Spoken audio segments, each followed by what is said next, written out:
So, magandang umaga sa inyo mga ka-viewers. So, kami po ay nanggaling sa Camarines Norte State College.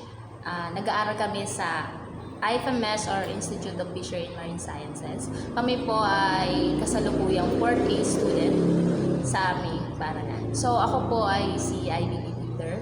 And papakilala ko rin po ngayon yung aking partner. Ako nga pala si Remeljan na Arevalo. Kami po ang fishery student ng Camarines Norte State College. Yes. So, ano nga ba ang mga topic natin, partner? Ngayon. Ngayon. So, ang topic natin ngayon, partner, is yung about sa biology and breeding and grow-out culture of African catfish. So, anong mga pwede nating malaman sa catfish na yan? O mga background or hatchery propagation and grow-out culture? So, yan. So, yung partner, yung sinabi mo is tatalakayin natin yan later on. So, unahin na muna natin kung ano nga ba yung catfish. So, sa catfish is meron tayong different kind of catfish na nandito sa Philippines. So, meron tatlo tayo nun. So, Clarias gariepinus or yung African catfish. Meron din tayong Clarias macrocephalus o yung tinatawag nating native catfish. And also, meron din tayong Clarias barachus or yung tinatawag natin Thai catfish. So, yung tatlo na yon is meron silang different kinds or may iba't iba silang katangian. So, ano nga ba yon? So, sa African catfish, makikita mo siya sa size niya is napakalaki kaysa dun sa dalawang catfish. So, ang size ng African catfish is umaabot siya ng greater than 500 grams. So, meron siyang pointed shape or kumbaga kung nakakita ka na partner ng eel shape, parang katulad sila ng eel shape. Yung madulas na mahaba na parang ahas. So, meron silang pagkakatulad sa ganong appearance ng body nila. Yung madulas. Kung hahawakan mo siya, madulas siya. So, mahirap pala siyang huliin? Oh, yun. Mahirap siyang huliin. Oo, pagkakamay mo lang. So, Clarias gariepinus, yung African catfish, is wala siyang toxin. Or kumbaga, di ba may iba't ibang partner, di ba kapag nanghuli ng catfish or yung hito, dito sa atin, kung tawagin hito, yung ibang catfish is merong toxin kapag hinawakan or nadali ka or kapag natamaan ka nung tinatawag na nila, yung sa catfish, o yan. Parang sasabihin nila, lagnatin ka pag natusok ko nila. O yun, meron. So sa African catfish is absent yung ganong toxin. So parang mas safe siyang hulihin kaysa sa ibang catfish. Then sa native catfish naman, sa native catfish and sa Thai catfish, same lang sila ng characteristic. Meron siyang present ng toxin. Kapag yan ang huhulihin mo or yan ang ikukulture mo is medyo may pagka-risky yon kapag nag-harvest. So, ang native catfish naman is may size siya na 150 to 250 grams. Then, sa Thai catfish din naman, may ganun din. Ganun lang, same lang din sila ng size nila. So, kung magkukulture tayo partner ng isang hito culture, mas better ang African catfish kasi hindi siya yung sa malaki na safe pa siyang i-harvest. O, di ba?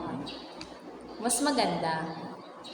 So, ang current status naman ng ating catfish production in metric ton in 2018 to 2021 is may napakalaki nakuha ng Region 3. Partner. Region 3 yung pinakamalaki. Na meron 3,364 metric ton na nahuli or 51.23%. Ano naman ang pumapangalawa sa Region 3? Yun, partner. Ang pumapangalawa naman sa Region 3, yung Region 6, na meron 843.51 metric ton or 12.85% na nakukuha. Sunod, yung pinakamababa naman. Yung pinakamababa. So, yung sa second naman na region is, yung third pala rather, is yung Region 11. So, meron silang nakukuha na yung 1,454.52 metric ton or 22.14%. So, yun, partner. So, nakamita mo na kayong mga bayot na mga catfish, ano naman yung mga biology nito? Yung biology. So, yon. Ang itatakil natin is yung biology naman ng African catfish. So, ang African catfish or Clias gariepinus, meron siyang, yun nga, sinabi ko sa'yo na may pagkahawig siya sa ill shape. Ill shape or yung same sa appearance niya na madulas hawakan. So, kumbaga parang yung magigiraho kapag hinuli mo or Parang madulas kasi madulas siya kasi grabe yung force niya kapag huhulihin mo. Then meron siyang elongated cylindrical body, both fins containing only soft fin rays. Then ang pagkakaiba lang naman niya sa eel shape, yung ulo nila is flat. Okay. Di ba yung sa eel shape, parang diretso lang siya na parang katulad sa ahas. Lapad. Sa catfish, sa African catfish, lapad naman yung ulo nila, so malaki na palapad. Ganoon. Yun naman pagkakaiba nila. Sa water quality parameters, ano yung mga dapat gawin or malaman pag ikaw magkukulture?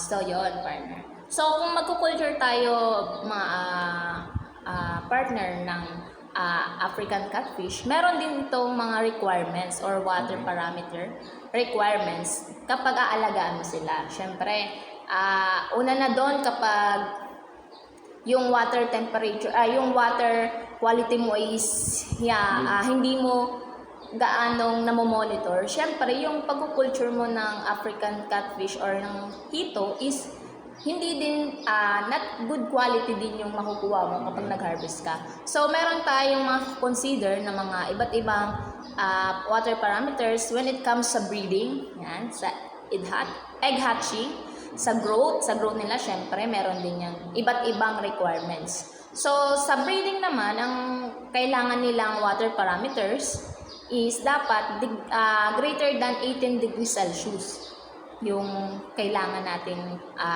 temperature.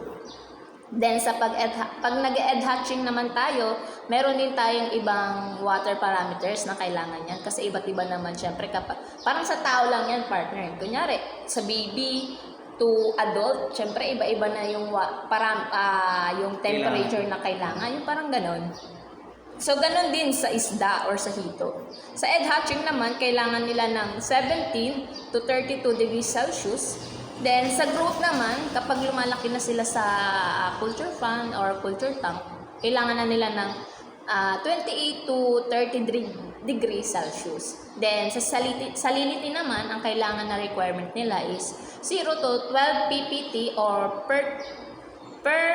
parts per thousand, yon. So, yung optimal naman nila na salinity is 0 to 2.5 ppt. Then, sa dissolved oxygen naman, partner, greater than 2 ppm o parts per million. Then, yon. So, may nag-comment sa akin, ano daw yung mga habitat na kailangan sa pag-culture ng mga catfish? Yun. So, sa habitat naman nila, partner, hindi sila gaano sensitive when it comes sa titirhan nila. So, kung saan man sila tumira is na-adapt nila or adaptable sila dun sa environment na pinagtitirhan nila. So, isa na dun sa mga pinagtitirhan nila is yung lakes, yan, streams, rivers, yung swamp, floodplain, and so on. So, ang hito is, hindi siya nabubuhay sa maalon na Kailangan kalmada lang. yan, kalmada lang. Tulad ng mga lakes, ng So, sila freshwater Environment. species. Yan yung mga kailangan nilang water, yung freshwater. So, yun yung tindakan ko kanina ng hatchery propagation. Ano naman yung mga nakasaad dito? Paano namin nalaman kung tama ba yung ginagawa natin, mga gano'n? Sa hatchery propagation. Sa hatchery propagation, matatakal natin dito yung kung ano ba yung broodstock management and broodstock development and management, selection of breeders, selection of induced spawning. So, dito partner, mag-perform tayo or i-discuss natin kung paano ba yung artificial breeding ng hito or yung tinatawag nating induced spawning. Then, sunod, yung hatchery management. Yan. So, Okay. ano naman yung mga broodstocks development na mangyayari pag ginagawa niyo yun? So yun partner. So sa broodstock development and management, yung mga breeders natin is makukuha natin sila from wild market. Pwede natin silang yung kunyari, magkukulture tayo, di ba? Pwede natin sila makuha sa wild. Pwede din natin makuha sa market, sa aquaculture facility, sa bee farm. Yan, pwede tayo mag-request kung gusto natin culture ng hito. So sa conditioning, kung i-condition naman natin, di ba, ano na tayo partner, mag-culture na. Culture na. So, paano ba natin i-condition yung mga breeders natin? So, una, dapat yung i-culture natin is talagang good quality. Siyempre, kailangan yun. Oo, kailangan natin good quality. Kasi syempre, kung kukuha tayo ng similya or yung mga fingerlings, Tagal.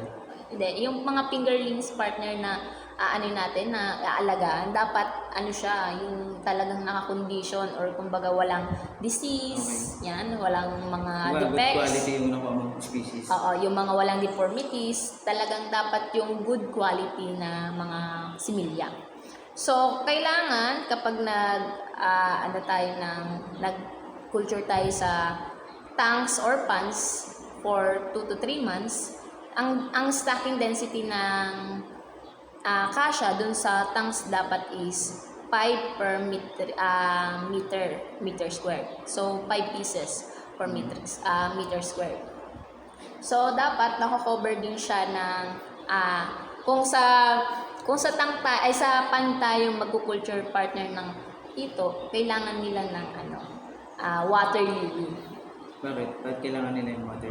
Bakit? Kasi ang isang karakteristik ng hito is cannibalism. Kumbaga pag nakukulangan sila sa pagkain, nagkakainan sila. Kumbaga kailangan nila yun kasi parang tago. Yan, partner, perfect ka dyan. So, yun. Yun yung purpose ng water lily, kung bakit kailangan sila sa environment ng mga hito. Para mag-gain shelter and hide nila for the safety baga nila. Yung ganon. So, kung alam nilang kakainin sila, so may pagtataguan sila. Dapat 50% na nako-cover ng pond is water lily. Then, sa pagkain naman, sa pagkain naman sa hito, kailangan nila ng commercial diet with 30 to 40% CP. Kumbaga, crude protein. Yan ang kailangan ng ating hito. With feeding rate of 5% of the body weight. So, ang pagkain naman natin sa kanila is twice a day lang, partner. Twice a day. So, Oo. umaga hapon. Yan, umaga hapon. So, Anong oras naman saktong oras ng pagpapakain? sa pagkain natin, kailangan natin silang pakainin ng umaga ng 8 a.m. Then, sa hapon naman is 4 p.m. Yun. Then, so kapag mag-conditioning ng breeder, kailangan natin ng ratio ng 1 male to 1 female. Yun yung kailangan pag sa artificial spawning partner or yung tinatawag natin induced spawning, yun yung kailangan. So, 1 female, 1 Okay. male kailangan. So kung sa sa tilapia, tatlong lalaki sa isang babae, dito dapat isa lang. isa lang talaga, 1:1. Oo, 1:1 kasi gusto nila sila lang dalawa. O, di ba? Walang babae, walang ibang lalaki. Pag naman, sa mapipili ka ng breeders, ano naman yung mga kailangan gawin para masabi mo maganda yung pipiliin mo? Ayun. So, partner, sa magandang tanong yan. So, kapag magsa-selection tayo ng breeders, kailangan yung female is, fully developed, Okay. yung ovary niya.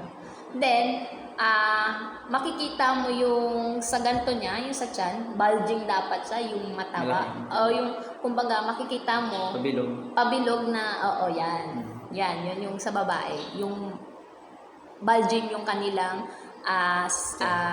abdomen, yun. Then, dapat yung sa open pores nila, o yung, kumbaga dun nagre-release ng eggs, dun sa open pores, kailangan, ma-identify mo dapat kung pwede na silang i-breed, is yung pinkish, yung genital papilla nila. Okay. Yun yung isa yung sa makikita mo kung paano ka pumili ng pwede mong maging breeders. Then, sa male naman, kailangan dapat 7 months above yung gagamitin mong breeders. Then, 200 grams yung kanyang body weight. Okay. And also, yung genital organ nila is prominent. Then, slimer siya kaysa sa babae. Kumbaga, sa babae, makita mo na mataba siya. Sa lalaki, payat dapat siya. Slim. Ayun. Yan yung partner. Yan yung kung paano ka mag-selection ng breeders. So ano naman yung mga, kumbaga, paano yung mga gamutin na kailangan pag naipipili mo yung mga selection spawning or mga breeders na mga quality? Sa selection ng induced-spawning partner ba, yung ano mo, yung okay. Kung sa selection of induced-spawning, yung mga hormones is, may mga hormones tayo na pwede nating i-inject when it comes to i-induce spawning tayo sa mga breeders. So, kailangan natin dyan ng HCG or yung Human Chronic Gonadotropin, Ovaprin, yan, kailangan natin yung partner, yung Ovatide, pituitary gland ng catfish. Yan, yan ang pinaka kailangan natin kapag tayo ay magpe-perform ng induced spawning. So, yun, partner. So, yan, partner, kaya ako to nasasabi kasi ako is naka-experience. Yan. Napakagandang ma-experience yung ganitong activity. Oo, kasi ma-enjoy mo talaga kung paano ka mag-induce spawning, kung paano mo gawin lahat yung mga process, kung paano mag-breed, kung paano i-inject yung mga dun sa breeders yung ng lalaki, mga ganun. So, napakagandang experience yung induced spawning partner. So, dapat matry mo rin yung partner next kapag Try natin din minsan. Ano naman yung mga advantages or disadvantages ng catfish? Yung sa when it comes to induced spawning. Okay. So, sa artificial propagation or yung induced spawning, meron siyang advantage. Kumbaga, ang advantage niya is yung better rates of fertilization and hatching. Meron tayong, napoprotect natin sila against sa mga enemies or yung mga predators when it comes kung nasa open wild sila. Then, yung better condition for growth and survival is monitor natin. So, yun naman yung advantage ng isang, pag nag-perform tayo ng induced spawning. So, yung negative naman or yung disadvantage naman, siguro partner sa pag-i-induce spawning is yung mali yung pagkakaturok mo dun sa breeders. Parang hindi ka masyadong ng professional sa pag-gawa. Ayun, kasi syempre, as a first timer lang din baga. Kunyari, as a first timer ka, hindi mo alam na iba na pala yung naturukan mo. So, may possible na magkaroon siya ng may infection o pwede siya magkaroon ng infection when it comes kung di mo maayos yung pagturok dun sa breeders. Yun. Ano naman yung mga kailangan gamitin sa pag-induce ng spawning? Pag-induce spawning sa isang catfish. So, yun partner, ang kakailangan natin dito is yung syringe. Yan. Special syringe. Yan, syringe. Gunting, kailangan natin yan. Kutsilyo, forceps, dry towel. Yan, dry towel, kailangan natin yan. Madalas yun. Bowl or yung malalim na lagayan. Feather. Mosquito net, kailangan na 0% saline solution. Okay. Then yung Ringier solution. Yun yung partner yung kailangan natin gamitin kapag tayo ay mag-i-induce spawning. So ano naman yung mga kailangan mga preparation sa pag-induce ng hormone, mga ganun?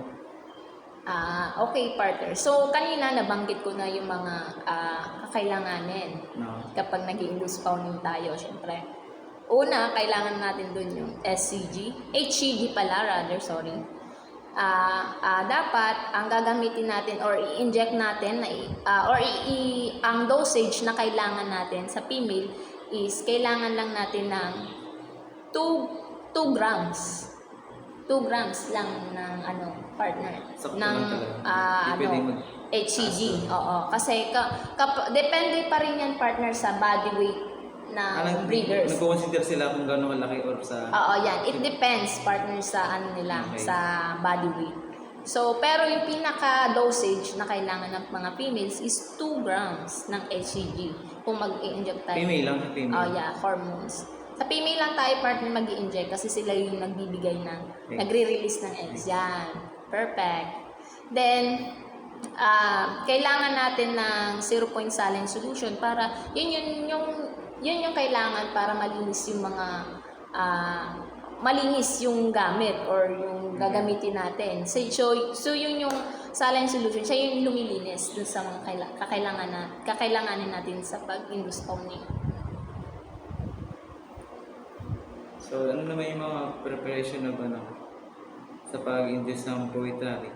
Pituitary gland. Pituitary. So, sa catfish, kailangan natin ng 15 mg per 100 gram. Then, ang body weight niya is 100 gram dun sa yung breeders. So, kapag mag-i-inject na tayo is, iintayin natin sila ng 14 to 18 hours. Yan, partner. Pwede din gawin sa ibang species to? Or sa ibang species na, hindi lang sa catfish, pwede din sa ibang, tilapia? Pwede, partner, pwede siya, pero mas pine-perform ang induced spawning sa catfish. Yan. So, yung hormonal injection, partner, ito yung most common method na ginagamit dun sa mga catfish or yung kung paano tayo mag-induce. So, yung isa na dito is yung kapag mag-perform tayo ng induced spawning, di ba, 1 male to 1 female. Okay. So, yung male doon is kailangan niyang i-sacrifice yung kanyang sarili o kumbaga, kailangan natin patayin yung isang Bakit male kailangan? para makuha natin yung pituitary gland niya. Okay. Then, nagigets mo, partner? Dadisect na din po tayo. Yan. Parang Dadisect. gano'n. Kukunin natin yung kanyang pituitary gland para i-inject natin dun sa Babae. breeders. Yan. Hindi lang pituitary gland, partner, but kukunin din natin yung ooze milk niya or dun sa testes. Yung gano'n. So, ano naman yung mga kailangan or tandaan pag naggagawa ka na ng gano'n? O nagpe-perform. Nagpe-perform ka na. So, una, tatandaan natin na kailangan natin, bago tayo mag-perform ng induced spawning, kailangan natin gumamit ng dry towel kasi napakadulas ng hito. So, it means, kailangan mo din silang takpan, yung ulo nila, di ba, flatten. Kailangan mo siyang takpan, hawakan mo yung ulo niya, nagamit yung dry towel, para hindi niya nakikita yung gagawin sa kanya, then hindi siya pumalag ng malakas. Kasi napaka-strong ng catfish, Madulas pa. madulas pa. So, para hindi siya, maging kalma lang siya, Maging aggressive. yan, habang piniperform natin yun, kailangan natin takpan yung mukha niya para maging kalma siya habang tayo nag-perform. Then, sunod, kapag tayo mag-i-inject, kailangan afternoon or evening. Kasi para, siya, na yung body nila is, para yung sarili nila is gabi na, pag gabi na. So, it means parang wala na silang nakikita. So, magiging kalma sila. Kalmado lang sila. Kalmada na sila habang sila ay nag-aano na yung habang nag-aano na yung natin, in-inject sa kanila. Kumbaga yung yun, nalimutan. Ay, parang parang ma-apekto na din sila. Yeah, parang nag-e-effect sa kanila yung in-inject mo. So, doon yung mas magandang time, afternoon to evening, para hindi sila gaano ma-stress. So, yun, partner. Ano naman yung mga kailangan gamitin na, halimbawa, sa materials or sa mga preparation ng mga facilities doon? Sa pag-culture ng So, yung partner, kapag natapos ka na ng mag-induce spawning, di ba? Natapos ka na. So, isa-summary ko na. Isa-summary ko muna, partner, para medyo maintindihan din ng ating viewers. So, una, kapag magpe-perform ka ng induce spawning, kailangan, kasi ako, partner, na-experience ko yan. Na-experience namin mag-harvest sa isang pan na napakalaki. Then, una, ang ginawa namin doon is, hinanda namin yung dalawang tub o yung dalawang planggana. Tapos yung net na kailangan namin sa paghuli. So yun, pinalibutan namin yung buong area ng pan. Then hanggang sa makulong sila dun sa net. Then, Then sa pag-harvest naman, pinipili namin kung ano ba yung mas yung pwede nang i-breed or pwede na maging breeders. So, pipili ka doon ng pwede maging breeders. So, ilalagay mo siya doon sa planggana na hinanda mo. Then, ipupunta mo yung mga napili mong breeders doon sa hatchery facility para i-separate yung male sa female. So, yun partner. Mamaya matatakil natin yan kung paano ba i-identify ang male sa female. So, yun. Identify kasi hindi mo makikita kung anong meron silang productive, Oo. So, doon partner, mamaya i-discuss ko kung paano natin ma-identify kung ano bang babaeng catfish sa lalaking catfish. So, yun. So, sa induced spawning nga, yun nga partner, kailangan natin i-prepare yung spermatozoa solution. Kumbaga, yun na nga, di ba sabi ko sa'yo, kailangan natin i-sacrifice ang male. So, kung bakit? Kasi papatay natin, kukunin natin yung kanilang testes, and then yung kanilang pituitary gland. So, una, kapag papatayin mo ang catfish, tatakpan mo pa rin siya ng dry towel sa kanilang ulo para hindi sila gumalaw.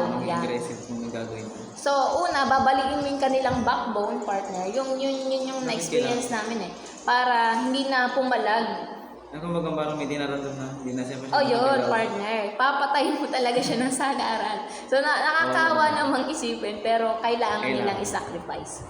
Then, pag nabalian mo na sila, hindi na nakagalaw, yun nga, yung kukunin natin yung kanilang testes gamit ng gunting. So, kapag magpe-perform ka nun, dalawa dapat ang nakahawak partner na tao. Isa sa ulo, isa sa buntot. Iwalay pa yung magunting?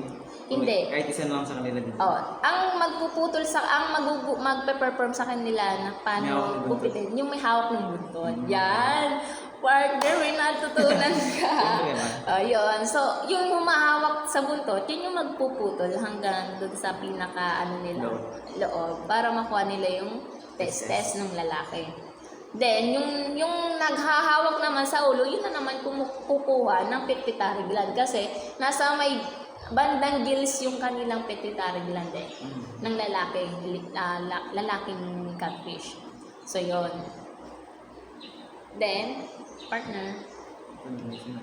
So, sa babae naman, di ba, yung nakuha nating pituitary gland, tsaka yung nakuha nilang testes, is nilalagay nila yung sa bowl, na sinabi ko kanina. Na kailangan, isi-separate nila na with 0.9 saline solution. Kasi yun yung saline solution na yun yung maglilinis dun sa body parts na kinuha natin sa male. So, yan. So, wait muna natin sila ng ilang minutes para malinis ng saline solution yung mga excess na bloods, yung mga ganon. Then, sunod, kukunin naman natin yung babae. Ganon pa rin yung process. Dalawa pa rin ang nakahawak kasi nga sobrang lakas. Hindi pa partner. Hindi pa doon. So, ang sunod is yung humahawak naman sa ulo ang mag-i-strip ng eggs. Papalabasin? Yan, papalabasin nila yung eggs na meron dun sa babae. Then, ang kailangan na lalagyan is dapat dry yung bowl, partner. Bakit? Kasi once na ma-expose sila sa water, nag-close yung yung micro something, yung basta may butas. Hindi na magiging healthy yung eggs, kumbaga. Parang mabubugok baga, yung gano'n, yung mabubugok kapag... Kung sa manok, kung mabasa yung itlog, parang sira na. Yan, partner. So, yun. Kapag na-expose sila sa water, nag-close na yung kanilang butas para Hindi na sila ma-hatch. Hindi na nag-hatch. So, kailangan, dapat, pag mag-strip kayo tayo ng eggs, is kailangan dry yung kanyang paglalagyan. Then, So, sa ano partner, 'di ba yun na ano mo, na nakita mo kung na-strip mo na yung kanilang Eggs. eggs. So, ma-identify mo kung healthy ba yung eggs or hindi na. Paano mo ma-identify na kung hindi pa healthy? Kasi nga, pag nabasa, hindi na siya magiging healthy. Oh, yan. So, kapag ripe eggs naman, medyo yung ang kulay ng kanilang eggs is medyo transparent partner. So, kapag under normal naman yung kanilang eggs, medyo nag-iitim na yung kanilang eggs partner. Kumbaga na overripe. O, yun, overripe na yung eggs dun sa female. So, sobrang tagal na. Ah, Kailangan yun. ilabas talaga. Oo. Kailangan nilang i-strip yun para hindi na mag-stuck dun sa kanilang abdomen yung mga eggs. Okay. Then, sa pagpa-fertilization naman, partner ng sperm, kailangan mo siyang yung testes na kinuha, di ba, sa male, di ba, naibabad na siya sa saline solution. So, yun, kukuha ka naman ng panibagong bowl with mosquito net, kung bakit may mosquito net, para siya yung sumasala dun sa kukunin mong testes. So, yung testes na yun is gugupitin mo siya ng maliliit. Yun. Ilalagay mo siya dun sa mosquito net na may bowl, na may 0.9 saline solution. Tapos, kapag napiga mo na yung testes na yon, so lalabas doon yung parang goose milk ng lalaki. Kumbaga yung sperm ng lalaki. O yun. Similya. Oh. Similya. Siya na yan. yung sperm ng lalaki. So, pipigayin mo yung partner para makuha mo yung katas. Okay. Noon. Then, yun yung ilalagay mo dun sa kinuha mong na-strip mong eggs. Ihahalo mo siya. So, ang paghalo is, dahan-dahan lang. Then, dapat, mahalo mo siya ng maayos. Then, kapag nahalo mo na siya, mga 1 hour lang dapat, or 1 hour lang dapat siya, naka-expose sa sorry partner, naka-expose sa then, ilalatag mo na siya dun sa tanks na paglalayan nila. Oo, yun. Saka mo lang sila pwedeng ilagay sa tubig. So, kapag mag-incubate mag-incubate tayo or mag-fertilize tayo ng eggs partner, kailangan yung tank na paglalagyan ng ating mga eggs is magpe-prepare ka muna ng hatching tray. Kumbaga doon lang sila doon mo lang ilalatag yung mga eggs na pinertilize mo gamit ng in-strip mong eggs tsaka yung fertilize yung gamit natin na testes. Yun. Then kailangan sa paglagay natin ng eggs dun sa hatching tray, kailangan mo siyang lagyan ng tubig bago natin i-hatch. Kasi dapat hiwalay-hiwalay sila. Hindi magkakadikit. Oo, kasi para hindi sila mabugok. Yung ganun partner. So, yun. So, makikita naman natin yan sa pictures. Then, kailangan natin naka-flow through sila para yung water is nagre-recirculate. So, kailangan nila yun. Kung may aerator, hindi na kailangan aerator, parang yung tubig taas balik na. Hindi na kailangan ng aerator. So, sa egg hatch, nag-egg hatch sila with 24 to 48 hours. So, makikita na natin yan, partner, kung may mabubuhay ba. So, mga 3 days, yung mga ganyan. 3 days sila bago mo sila makita kung nag-hatch ba yung egg na ginawa mo or yung pinerform mo sa induced spawning. Yan, partner. So, ano na may mga feeding management na kailangan pagpapakain ba? Diba pagpapakain yan? Ano naman kaya ang mga dapat alamin namin doon? So, yun, partner. So, sa feeding naman ng feeding fry ba yan, partner? Sa feeding of fry naman, partner, ang katangian kasi ng isang fish or mga ibang species is meron pa silang yolk sac. Kumbaga, meron pa silang sariling pagkain na nasa katawan nila. So, kumbaga, hindi mo agad sila Minsan, babahugin. Papakainin.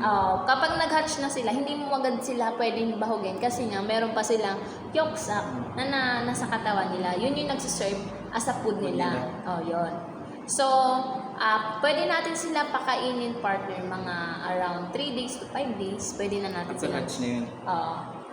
pwede na natin silang pakainin. So, Artemia, yung pinapakain sa mga fry. Kumbaga, pag sinabi natin Artemia, ito yung brine shrimp or Parang yung pag-culture mo na laging asin, sabay, may aerator. yun. Kapag kailangan mo din mag-prepare ng Artemia, kasi yun yung pagkain ng mga fry. Yun yung papakain natin sa fry. So, yung sa Artemia lang kasi, partner, ano lang siya, masyadong mahal. Yun lang. Mahal siya. So, kumbaga, mas pinaprepare din nilang pakain is yung moina, Tubipex, yan, dapnya, yung boiled egg yolk. Yun yung mga alternative na pwede mo pang pakain sa mga fry. So, yun, partner. So, sa feeds and feeding naman, yung mga commencement of feeding and feeding frequency. So, days after hatching, so, kunyari, day 0 to 2 days, no feeding pa sila, partner. May gatod mo sa amin. Ayun, no feeding pa sila kasi nga nasa yolk sac stage pa sila. Meron pa silang foods na makakain. Then, kapag nag 3 days na, yun na, pwede mo na sila kainin ng Artemia, boiled egg, tapos ad libitum ng partner ang pagpapakain. Kumbaga, 3 to 4 times a day mo lang sila pwedeng pakainin sa isang araw. Then, kapag 4 days to 15 days na sila, partner, pwede mo na silang pakain ng Tubipex, yan, Artemia. Mas gusto kasi nila yung live foods yung kinakain nila, partner, kasi mas naano sila may yung pag gumagalaw-galaw, parang na-attract sila doon. Ganon. Yun ang gusto nila. So, sa larval rearing naman, sa larval rearing management, so daily mo dapat i-monitor yung kanilang mortality. Or kaya kung may excess Artemia pa bang natitira. So, kailangan laging i-monitor ang water temperature, yan, yung kanilang mortality, kung may namamatay ba araw-araw, kung meron bang pakain na hindi nila kinakain. So, kailangan malalaman kung good ba yung ginagawa mo. Or may good environment silang ginagalawan. Yun. Kailangan mo lagi silang i-monitor, partner, yan. Then, sa larval rearing, kailangan mong i-monitor din, partner, yung mga sizes nila. Kasi, meron dun yung tinatawag na shooter. Kung bakit ko nasabi shooter? Kasi may maliliit, tapos medyo malaki, sila yung kumakain doon sa maliliit. Hindi sila sabay-sabay lumaki. Oo, may iba't iba silang days ng pag-develop ng kanilang body. So, yun na, sa water management, partner, kailangan mong mag-siphoning kasi nga yung mga excess na pakain mo doon, mga dumi nila is kailangan linisin yan. Kasi kailangan matanggal dun sa water nila para hindi sila makontaminate, then hindi mamatay or mawala ng hindi magkaroon ng mortality, kumbaga. Ano naman yung mga stocking density na dapat malaman? Halimbawa, mag-culture kami, gano'ng karami or gano'ng kalalaki yung kukunin natin? So, sa stocking density naman, partner, may age of fish from hatching days. So, kung 0 to 15 days pa lang yung na-hatching mo, ang stocking rate ng partner per pieces per square meter is 15,000 to 30,000 pieces. Partner, sa tingin mo, napakarami na. So, kailangan mo yun sa per square meter.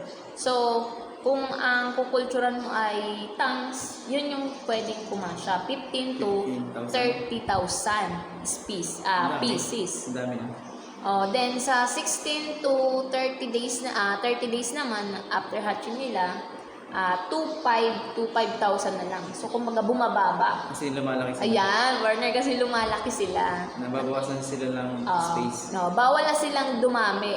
Bawal na silang dagdagan pa dun sa kanilang kasi ma-overcrowd na yung tank. So, Carrying capacity kailangan. yan. So, ang kailangan lang is 2,500 to 5,000 partner. So, kung nasa above 1 month to 2 months na sila partner, so, ano na lang, 500 to 1,000 na lang kasi nga. Kada adult nila, lalong nababa yung stocking density. Oo, kasi lumalaki sila dun sa environment na yun. So, pag 2 months to 3 months na, 150 to 250 na lang. Kasi sobrang lalaki na niyan, partner. Lumalaki na talaga sila. Oo, lumalaki. Ang body weight ng catfish or African catfish is umaabot ng greater than 500 grams. So, imagine mo yung partner. Kung dumami sila dun sa so siriksikan na, sana sila maninirahan doon, nag-aarapaw na. So kapag 3 months above na, partner, 10 pieces na lang to 100 pieces na lang pwede sa Kasi malalaki na culture tanks. Yun yung partner. So sa packing and dispersal naman, kung may gusto sa'yo, kung ganyan, aquacultures ako, di ba? Dapat takbo ko na maganda yung aking farm. Lumaki yung mga yung mga inalagaan ko, improve dahil meron akong good quality monitoring, good quality na feeding, sa water parameter, lahat. Kapag good yung pagpapatakbo mo ng isang business, madaming kukuha sa partner ng mga investor. Ganon. Kumbaga, papabili mo. Yun. Kumbaga, ikaw na yung magbibigay. Pwede mo ding ibigay, pwede mo ring i-help sa mga mabababa pang gusto din umpisa. Yan. So, yun, partner. So, wait a partner. Dun sa size of fish, sa size of fish, kapag when it comes sa packing and dispersal, so 1.5 in 0.3 grams. So, yan yung size ng plastic na ilalagyan mo ng mga fingerlings. So, kung nyari, sa 500 grams, 500 pieces, so, 2 to 4 hours lang umaano yung oxidants dun sa partner, sa plastic, yung polyethylene ba tawag doon. So, yun. 2 to 4 hours lang yung kinakaya nung oxygen. So, kung malayo yung pagtatrabelan mo or mo, kailangan merong nakareservang oxygen dun sa na yun. So, ganun, partner. So, pwede mo siya nang tank na lang din, nilalagaran ka na dala. Hindi sila pwede, partner, ilagay sa tank kasi ma-stress sila eh. Makakalog sila. Kailangan nila talagang mayroon silang hangin na requirements. So, umaabot lang yung hangin na yung partner is umaabot lang ng 8 hours yun. Kung malayo, so kailangan mo talaga ng reserva na oxygen. Next mo na yung partner. So, sa part 3 na tayo, partner, sa grow-out culture na tayo. So, yung productive system and facilities. So, yung mga finger source, yung pan preparation, tatakil naman natin dito, partner, yung stocking, feed and feeding management ulit. So, yung kung kanina, yung tinakil natin is about sa biology. Pumunta na tayo sa larval rearing management. So, dito naman tayo sa grow-out culture, partner. Doon na talaga ito yung malalaki na talaga. Parang nasa pand na. Nasa pand na to, partner. Wala na to sa tanks or kaya sa So, sa pa-next month, muna, partner, pabalik. So, ang itatakan natin dito sa growth culture is yung grading, sorting, and sampling. So, yung harvesting and marketing. Yan. Yung mga issues and problem na ma-encounter habang nag-culture ka nito, partner. And also yung disease management, kung paano natin mape-prevent yung sakit na yun. Ano na mga dapat kailangan gawin kung ma-site ka ng selection? Kung magpipili ba ako ng location kapag mag-culture. So, kailangan kapag sa site selection tayo is dapat meron source of water, partner. Yan yung unang-una. Siyempre, mag-culture ka Wala naman ka. partner sa sa sentro. Wala So, akong walang doon, source water. ng water doon. So, syempre, kailangan mo sa may source ng water. And also, yung accessibility, yung access to input, yung good soil type, kailangan mo rin yung piliin partner, yung peace and order, yung accessible to market. So, yun dapat kapag mag-culture ka, dapat malapit lang din sa mga market. Bentahan. O yan, sa bentahan, sa malapit sa Pandawan, yung mga ganyan partner. So, para kapag nag-harvest ka, is hindi na malalayo. Malapit ka na lang. So, kumbaga, kung sa harvest mo pa lang, ibupunta mo agad sa market, fresh pa siya. So, mabebenta pa siya. So, sa culture facilities naman, partner, pwede kang gumamit ng earthen pan, yan, concrete tank, pan liner, or tuda. Yan, partner. Ano yung mga dapat mga hatchery facilities na dapat kailanganin? So, loob ng sa, hatchery facilities. ano partner? Sa loob ng hatchery facilities, ano yung mga dapat paloob doon? So hatchery facilities dapat yung mga tanks mo is malilinis. So bago Kailangan ka talaga. bago ka ma-culture ng isang species, kailangan malinis muna yung environment nila. Syempre kung madumi naman baga partner environment nila, matutuwa ba naman yung mga fingerlings nun? So hindi naman sila nakakareklamo mga disease. kasi wala naman silang boses para magsalita. Syempre ikaw na mismo as a person, as a technician or aquaculturist, kailangan mong i-sigurado yung quality na gusto mo dun sa sa eco-culture mo. Siyempre, kailangan maganda yung environment nila partner. Para hindi naman sila ma-stress. Para hindi ka rin malugi. Kung ganun. Oo, tama. Ganun ba, di ba? Sa isang plant preparation, ano naman yung dapat gawin? Kung kunyari magpapanda ko. So, partner, sa pan preparation, meron tayong tinatawag na fan drying, pan lining, meron tayong application of fertilizer, yan, filling of water, and also stocking. Kailangan natin yan. So, partner, sa pan preparation, una, kailangan natin ng pan drying. Una, yun yung first step natin. Yeah. So, 5 to 15 days mo dapat intayin yung Matuyo mo yung dapat matuyo mo muna dapat yung pan mo para mawala yung excess na toxin, yung mga predators, ma-check mo kung meron ba, Para in mga case yung ganun. mga disease din at kailangan din mamatay yung mga disease. Yan. Kailangan muna siyang ipan-dry. Sunod, lining. Kailangan mo silang sabuyan ng lining about 400 to 500 grams per hectare. So, para mawala yung mga predators or mamatay gamit nun. So, next, kapag nagawa mo na yun, is yung application no fertilizer naman, partner. So, per hectare, dapat meron kang 100 grams organic. So, sa fertilizer, meron tayong organic na tinatawag and organic. Then, kapag organic ang ginamit mo, partner, ang gagamitin mo is 100 grams. So, kapag sinasabi natin organic, ito yung mga walang chemicals na yun. Organic nga, yung walang chemicals. Nakikita mo lang sa paligid. Then, yung inorganic, ito na yung mga halong chemicals na talaga yun. So, 50 grams lang yung ginagamit nila per hectare. So, next is, kapag nagawa mo na yung mga steps na yun, magwa-water filling ka. Kasi para about 0.5 to 1 meter, 1 meter, yung lalim ng tubig. Para ma-wash out yung, di ba nagpa-ano ka na partner, nalagyan mo ng fertilizer, na na kailangan mo ng tubig para yung kailangan mo munang ma-wash out. Then, also, maglalagay ka ulit para doon naman sa panibagong tubig. Para yun na makasigurado ka na malinis na yung yung pan mo. So, yung sa use of tea-seed powder naman, so, lang siya, kapag applicable lang naman siya. Hindi naman siya, optional lang, partner. Kung may maraming predators or some na dun sa, Papatay lang talaga. para mapatay lang yung mga some diseases or mga excess na toxic is pwedeng matanggal gamit ng feed powder.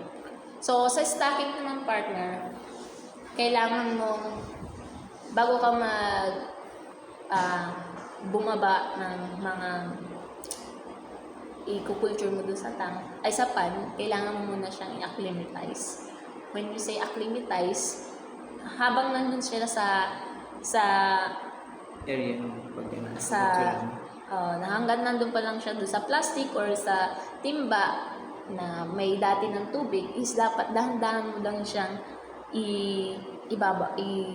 i-adapt yung water na kanilang pagtitirahan para hindi naman sila ma-stress. Kumbaga parang ma-adapt nila yung environment. Yan, partner. So, kumbaga kung basta mo lang yung init siya, kapag mamamatay yun, partner, kasi nabigla sila sa environment yan. Tama. So, kailangan muna, dahan-dahan lang silang doon sa water para ma-adapt muna nila yung water na kanilang So, yung ganun yung partner. So, 10 to 15 minutes yung partner bago mo i-stock yung mga i-culture mo yung species doon sa pan. And also, 5 to 15 pieces lang partner. Muna. Oo, yung per square meter. Yung pag-acclimatize ng isda. So, sa feeding frequency naman, same lang din siya partner nung sa mga fry. Hindi naman pala same kasi 3 to 4 times a day pala silang binabaw. So, dito lang 2 to 3 times or pwede lang 2 times partner. Pwedeng umaga sa hapon. Umaga at hapon lang din sila partner pinabahog. So, commercial feeds na yung ginagamit kasi nga malalaki na sila. So, kailangan nila ng mas malaking yung protein. Yeah. Mga nutrition. Pwede din sila partner bahugin ng mga bulok na chicken. Okay. Yan yung mga pinapakain sa mga catfish. So, yung sa pagpapakain naman din partner is ad libitum lang din yung pagpapakain. Kumbaga, yung tansya-tansya. Kumbaga may sukat lang na pagbawa. Yan. Ad libitum lang siya partner. So, sa harvesting naman, kung mag-harvest naman tayo partner ng mga inalagaan natin is aabot siya ng 3 to 4 months. Pwede mo na siyang partial harvest. Ready to harvest na. Partial harvest pa lang yung partner. Kumbaga pili-pili pa lang yung pag-harvest mo, hindi pa yung bilang total. Sa buwan. Yan, bilang pa lang. So, pwede mo silang i-harvest pag umabot na yung body weight nila ng 300 to 500 grams. So, yan na talaga yung malalaki na talaga. Mapipili mo talaga kung pwede na silang ready to market na ba sila. Then, yung isa naman, yung fully harvest, kapag siguro nasa 4 months to 6 months na, ipo-fully harvest mo na sila partner kasi nga yun na yung pinakamalaki nilang body weight. So, total harvest na, as in i-drain mo na yung pan mo para lahat ng mga kinulture mo is ma-harvest mo na lahat. Then, kapag mag-culture ka ulit, ganun na lang ulit partner, same procedure lang, yung sa front preparation, ganun lang din ulit. So, ano naman yung mga kakarapin ng mag-culture ka? Ano naman yung mga issues or problems dito? So, sa mga issues and problems na ma-encounter natin when it comes sa culturing is yung low survival rate. Yan, partner. Medyo mababa. Kasi cannibalism sila eh. Yun yung characteristic nila eh. So, nagkakainan sila. So, nawawalan ka ng unti-unting yan, partner. Sunod yung water quality nga, sabi ko nga sa'yo kanina partner, may maintain nyo yung water quality, dapat laging malinis yung environment nila para hindi sila ma-stress. Then, pwede yung sa din nila is yung one of the problem din nila is yung overstocking. Kapag sila product lang sila ng product. Kasi sila nalaki sila talagang lumalaki talaga sila partner. So kailangan mong ma-monitor or makontrol mo yung kanilang stocking density dun sa isang kasi may mga kasama sila. Pwede ka din mag-produce yung mga anak din yan, partner. Di may iwasan. So, yung waste accumulation, yung mga waste nila, so, isa din yun sa nag-focus ng kanilang disease. Yan, yung overfeeding. Yan, yung sa sobrang pagpapakain. So, kumbaga, Kung baga kapag kaunti yung pagpapakain mo, sa sobra, Hindi lang din makakain.